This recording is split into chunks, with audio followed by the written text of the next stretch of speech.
ఈరోజు నేను కారపొడి చేస్తున్నాను. మేము చేసే విధానం చూపిస్తాను. ఏమేమి పాలు కావాలో, పసుపు, సాల్టు, చింతపండు, మినప్పప్పు, ధనియాలు, చిన్నుల్లి, జీలకర్ర, ఇది కరివేపాకు, పన్నగంటాకు, ములకాకు, అది కొంచెం 3 రకాలు ఎండుమిర్చి అన్నీ చక్కగా వేయించి పెట్టుకున్నామండి. ఇప్పుడు రోట్లో ఎలా చేయాలో చూపిస్తాను.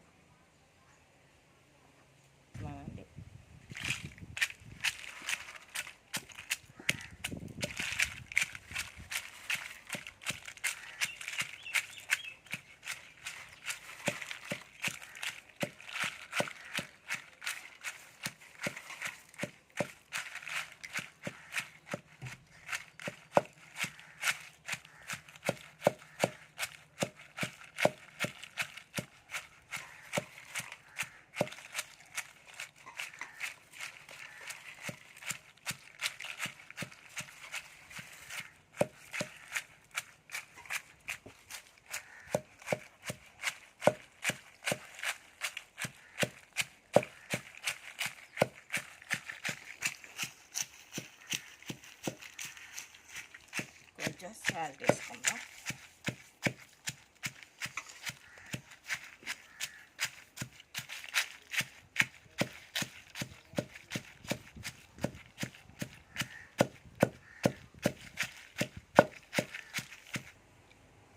మెత్తగా నలిగిందండి.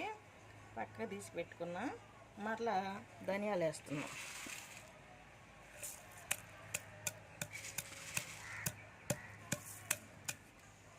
మినప్పప్పు కూడా వేస్తున్నాం.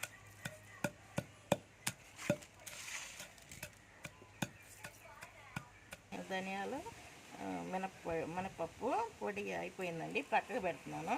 ఇప్పుడు మళ్ళీ చింతపండు కూడా వేసి కొంచెం దంచుకుందాం. అన్నీ ఒక్కొక్కటిగా తీసి పక్కన పెట్టుకుంటే బాగుంటుందండి తీసుకోవడానికి. అంతా ఒకసారి అయిపోయిందండి. పక్కకు పెట్టుకుందాం.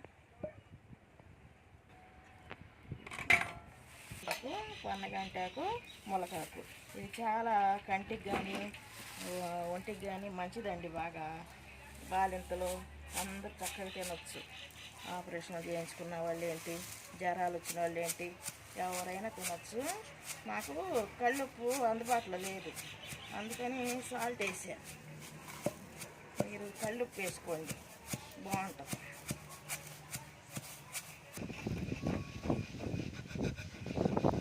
ఇప్పుడు మెత్తగా అయిన తర్వాత ఇప్పుడు ఈ జీలకర్ర వేసుకొని, చిన్నపై కూడా వేసుకొని లాస్ట్లో మొత్తం కలదొక్కుకోవాలండి.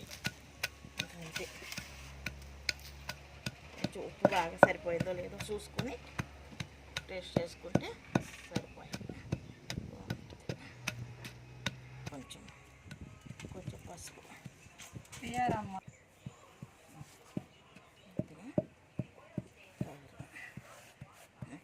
వేసుకోవాలి.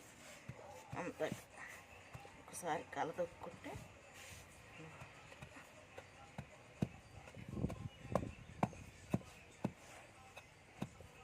అయిపోయిందండి. ఇంకా దంచడం. ఇది ఒకసారి టేస్ట్ చేద్దాం.